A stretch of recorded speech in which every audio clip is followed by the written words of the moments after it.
కల్దీల దేశంలో తెరాబు కుమారుడైన అబ్రహాము. దేవుడు అబ్రహాముకి పిలిచి, నీ దేశం నుండి, నీ బంధువుల నుండి, నీ ఇంటి నుండి నేను చూపించే దేశానికి వెళ్ళు. అబ్రహాము లేచి దేవుడు చూపించే దేశానికి వెళ్ళాడు.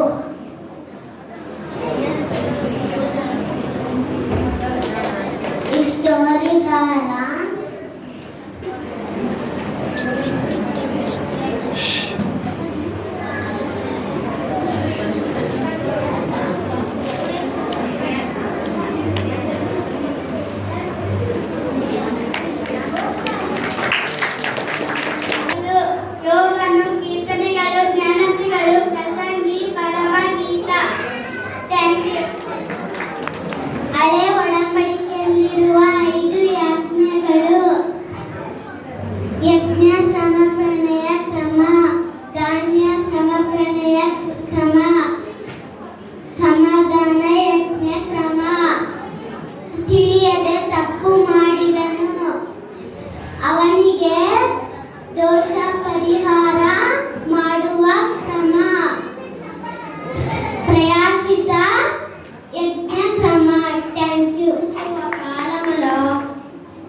యోర్దాను ప్రాంతానికి వెళ్ళుచుండగా ఇశ్రాయేలీయులు భయము చేత యోర్దాను పట్టణ ద్వారముని గట్టిగా మూసివేయబడెను. యెహోవా చెప్పిన ప్రకారము ఉదయమున లేచి యాజకులు పొట్టేలు బూరల ద్వారా ఏడు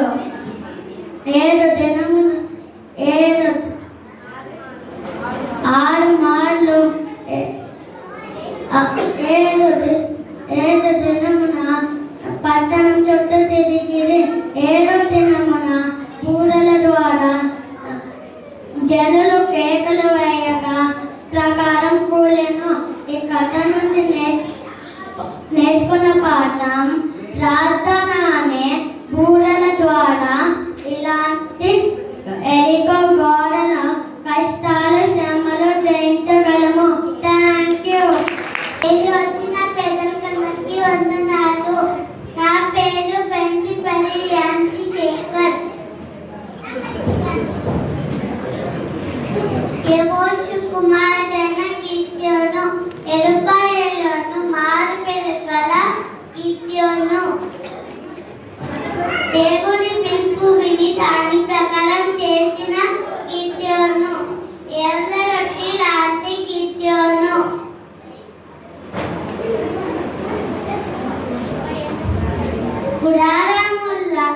గుడారము లాంటి మిద్యానీయులను పడగొట్టెను.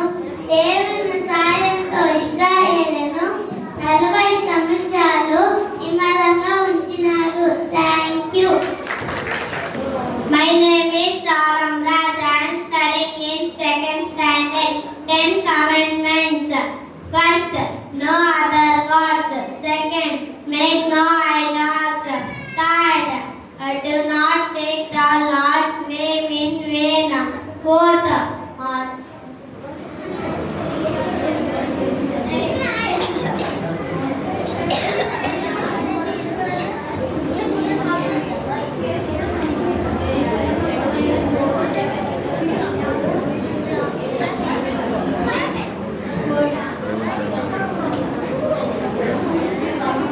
your father and your mother. Sixth, do not kill. Seventh, do not commit adultery. Eighth, do not steal. Ninth, do not lie against your neighbor. 10th,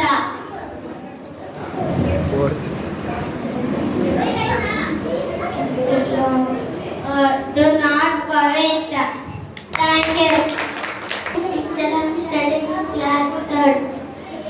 దేవుడిచ్చు సర్వాంగ కవచములు సత్యము దట్టి నీతి అను మైమరువు.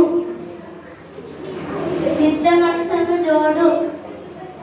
4వది విశ్వాసమును డాలు. 5వది రక్షణను శిరస్సానం. 6వది దేవుని వాక్యమును ఆత్మడం ఖడ్గము. 7వది దేవుని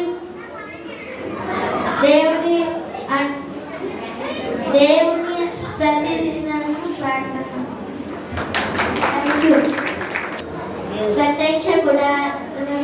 ప్రత్యక్ష గుడారములో దేవుడు నివసించే స్థలము. ప్రత్యక్ష గుడారము చాలా ప్రత్యేకమైనది.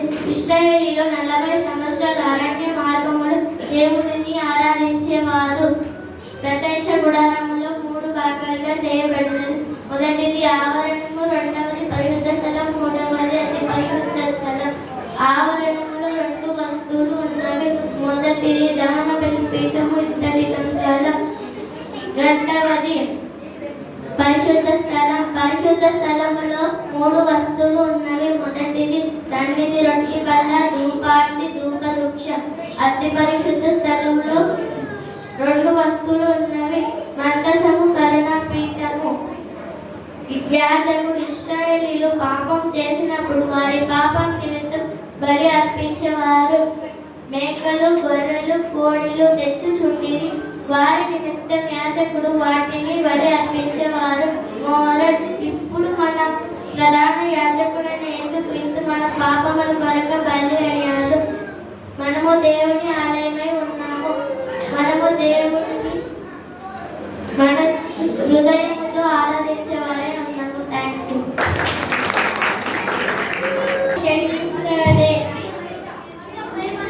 God beautiful creation in 7 days, light and darkness, clouds and oceans, man,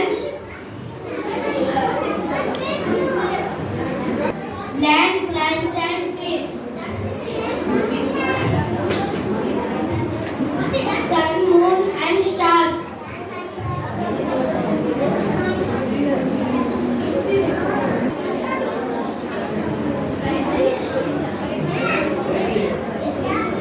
fish,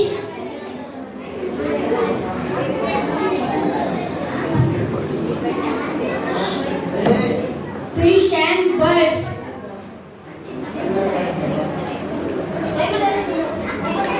Day 6.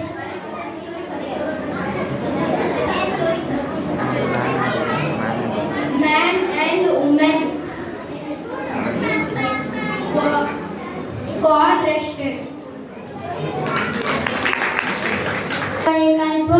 Joshua, Judges, Ruth, 1 Samuel, 2 Samuel, 1 Kings, 2 Kings, 1 Chronicles, 2 Chronicles, Ezra, Nehemiah, Esther. Thank you.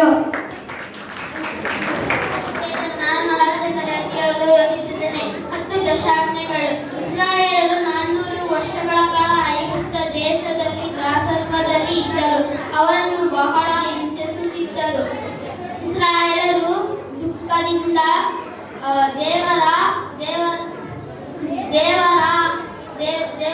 ದೇವರು ಅವರನ್ನು ಓಡಿಸುವುದಕ್ಕೆ ಮೋಶೆಯನ್ನು ನಾಯಕನಾದ ನೇಮಿಸಿದನು. ಇಸ್ರಾಯೇಲರು ದೇವರನ್ನು ಮಾಡಿದ ಉಪಕಾರ ಮರೆತು ಮಾತಿಗೆ ಪಾಪ ವಿರುದ್ಧವಾಗಿ ಪಾಪ ಮಾಡುತ್ತಿರುವಾಗ ದೇವರು 10 ದಶಾಜ್ಞೆಗಳನ್ನು ಬರೆದನು. 1ನೇದು, ನಾನಲ್ಲದೆ ನಿಮಗೆ ಬೇರೆ ದೇವರುಗಳು ಇರಬಾರದು. 2ನೇದು, ಯಾವ ಮೂರ್ತಿಗಳನ್ನು ಮಾಡಿಕೊಳ್ಳಬಾರದು. 3ನೇದು, ನಿನ್ನ ದೇವರಾದ ಯೆಹೋವನ ಹೆಸರನ್ನು ಅಯೋಗ್ಯ ಕಾರ್ಯಕ್ಕಾಗಿ ಎತ್ತಬಾರದು. 4ನೇದು, ನಿನ್ನ ದೇವರಾದ ಯೆಹೋವನ ದಿನವನ್ನು ಪವಿತ್ರವಾಗಿ ಆಚರಿಸು. 5ನೇದು, ನಿನ್ನ ತಂದೆ ತಾಯಿಗಳನ್ನು ಸನ್ಮಾನಿಸು. 6ನೇದು, ನರಹತ್ಯ ಮಾಡಿಕೊಳ್ಳಬಾರದು. 7ನೇದು, ವ್ಯಭಿಚಾರಿ ಮಾಡಬಾರದು. 8ನೇದು, ಕದಿಯಬಾರದು. 9ನೇದು, ಮತ್ತೊಬ್ಬರ ಮೇಲೆ ಸುಳ್ಳು ಸಾಕ್ಷಿ ಹೇಳಬಾರದು. 10ನೇದು, ಮತ್ತೊಬ್ಬನ ಮನೆಯನ್ನು ಆಶಿಸಬಾರದು, ಯಾವುದನ್ನು ಆಶಿಸಬಾರದು. ಧನ್ಯವಾದಗಳು. ಆಜ್ಞೆಗಳನ್ನು ಪಾಲಿಸಬೇಕು. నేను తొక్క బయ్యకద పేరు అబ్రామ్ ఆదిత్య. సింధూర వనంలో అబ్రాము ఎండవేళ గుడార దానమందు కూర్చొనుండగా ముగ్గురు మనుషులు అతని ఎదుట వచ్చి నిలబడి వారిని ఎదుర్కొండకు అబ్రాము పరిగెత్తి వెళ్ళి ప్రభువా నీ కటాక్షము నా మీద కొంచెము నీళ్లు తెప్పించదను, కాళ్ళు పడుకోండి, చెట్టు కింద అలసట తీసుకోండి, కొంచెం ఆహారం తెప్పించదను,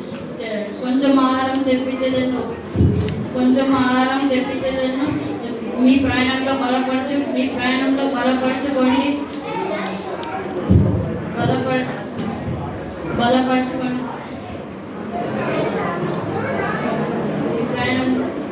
మీ ప్రయాణంలో బలపరుచుకొని అని సారాయితో వెళ్ళి 3 సేల రొట్టి చేయమని చెప్పి పశువుల మందకు వెళ్ళి దూడను తెచ్చి ఒక పనివానికి అప్పగించి దొరక మాంసము సిద్ధము చేయమని చెప్పి అప్పుడు అబ్రాము పాలు వెన్నెను తెచ్చి వారి ఎదుట పెట్టి దూడను భోజనము తర్వాత నీ కాలం ముందు సారాయికి ఒక కుమారుడు పుట్టనని ఆశీర్వదించి ఈ కథ నుంచి మనము నేర్చుకున్న పాఠము ఆతిథ్యము చేయని మరియు దాని వలన కొందరు దేవదూతలకు ఆతిథ్యము చేసి మనము కూడా అబ్రాము వలె ఆతిథ్యము చేసి ఆశీర్వాదము పొందాము. ధన్యవాదాలు. నోహా నీతిపరుడు, దేవునితో నడిచిన వాడు, భయభక్తి గలవాడు. నోహకు కుమారుడు దేవుడు నోహకు చెప్పగా లోకమంతా నాశనం చేయబోతున్నానని చెప్పగా దేవుడు నోహకు 30 అంచుల పొడుగు, 30 అంచుల వెలుపు, 30 అంచుల పొడుగు ఎత్తు, 50 అడుగులు కట్టమని ఓడిన సిద్ధ చేయమని చెప్తాడు. 3 స్తంభాల కిటికీని సిద్ధం చేయమని చెప్తాడు. జంతువులు పక్షులు అన్ని చేయమని చెప్తాడు. 2 జతగా వచ్చేటట్లు సహాయం చేస్తానని చెప్తాడు. అప్పుడు నోహ ఓడని చేసుకున్న తర్వాత నోహ మరియు నోహ కుటుంబము ఓడలో చేరబడినది. అలాగే మనము అనే ఓడలోనికి చేరబడాలి అని అంటే దేవునిలో భయభక్తి నడుచుకోవాలని.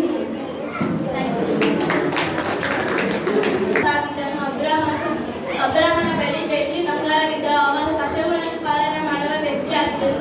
ಅವನು ದಕ್ಷಿಣ ದೇಶವನ್ನು ಬಿಟ್ಟು ಮುಂದೆ ಪ್ರಯಾಣ ಮಾಡುತ್ತಾ ಬೆತ್ತಲನಿಗೆ ಊರಿಗೆ ಹೋದನು. ಚೂಕದಲ್ಲಿ ಗುಡಾರ ಹಾಕಿಸಿ ಯಜ್ಞ ವೇದಿಯನ್ನು ಕಟ್ಟಿಸಿ ಕ್ಷೇತ್ರಕ್ಕೆ ಮರಳಿ ಬಂದು ಅಲ್ಲಿ ಯೆಹೋವನ ಹೆಸರನ್ನು ಹೇಳಿಕೊಂಡು ಆರಾಧಿಸಿದನು. ಅವನ ಜೊತೆಯಿಂದ ಲೋಟನು ಕುಲಿದಾನ ಗುಡಾರಗಳಿದ್ದವು. ಆ ಸ್ಥಳವು ಅವರಿಬ್ಬರ ಜೀವನ ಮಾಡಲಿಕ್ಕೆ ಸಾಲೋದಿಲ್ಲ, ಏಕೆಂದರೆ ಅವರಿಬ್ಬರಿಗೂ ಆಸ್ತಿ ಬಹಳಷ್ಟು ಇರುವುದರಿಂದ ಅಬ್ರಾಮನು ದನ ಕಾಯುವನೇ, ಲೋಟನು ದನ ಕಾಯುವನೇ. ಅವರಿಬ್ಬರ ಕಡೆಗೆ ಜಗಳವನ್ನು ಉಂಟಾಯಿತು. ಅಬ್ರಾಮನು ಹೇಳುತ್ತಾನೆ, ನಾವಿಬ್ಬರು ಸೋದರವೇ ಅಲ್ಲ, ಜಗಳವನ್ನು ಇರಬಾರದು. ಅಬ್ರಾಮನು ದೇಶವೆಲ್ಲ ವಿನ್ನೋಳದಂಗೆ ಇದೆ, ನನ್ನನ್ನು ಬಿಟ್ಟು ಪ್ರತ್ಯೇಕ ಹೋಗಿಬಿಡಲಾಗ ಲೋಟನು ಕಣ್ಣೆತ್ತಿ ನೋಡಿದಾಗ ಯೋರ್ದನ್ ಗೊಮರ ಪಟ್ಟಣವನ್ನು ಶ್ರೀರಾಮನೇ ಇರುವುದೆಂದು ತಿಳಿದುಕೊಂಡ. ಅಬ್ರಾಮನು ಕಾನೂನು ದೇಶವನ್ನು ಆರಿಸಿಕೊಂಡ, ಲೋಟನು ಸೊದೊಮ ಗೊಮರ ಪಟ್ಟಣವನ್ನು ಆರಿಸಿಕೊಂಡ. ಇದರಿಂದ ನಾವು ಪಾಠ ತಿಳಿದುಕೊಂಡ. ಲೋಕವನ್ನೆಲ್ಲ ಲೋಕದಲ್ಲಿರುವನ್ನೆಲ್ಲ ಪ್ರೀತಿಸಬೇಡಿರಿ. ಯಾವನಾದ ಲೋಕವನ್ನು ಪ್ರೀತಿಸಿದರೆ ತಂದೆ ಮೇಲಿನ ಪ್ರೀತಿಯನ್ನು ಅವನಲ್ಲಿ ಇರಲಿಲ್ಲ. ಅಬ್ರಾಮನ ಹೆಂಡತಿ ಸಾರಳಿಗೆ ಮಕ್ಕಳಿರಲಿಲ್ಲ. ಆಕೆ ಆಗರಳೆಂಬ ದಾಸಿ ಇದ್ದಳು. ಸರಳ ಮಾತಿನ ಪ್ರಕಾರ ಅಬ್ರಾಮನು ಆಗರಳು ಹೆಂಡತಿಯಾದಳು, ಗರ್ಭವತಿಯಾದಳು. ಆಗರಳು ಸಂಸ್ಕಾರ ಮಾಡಿದಳು, ಬಾಧಿಸಿದಳು. ಆಗರಳು ಊರು ಬಿಟ್ಟು ಓಡಿ ಹೋಗಿದಳು. ಆಗರಳು ಅರಳುಗಾಡಿನ ಶೂನಿನ ಮಾರ್ಗದಲ್ಲಿ ಬರೆದು ಯೆಹೋವನ ದೂತನು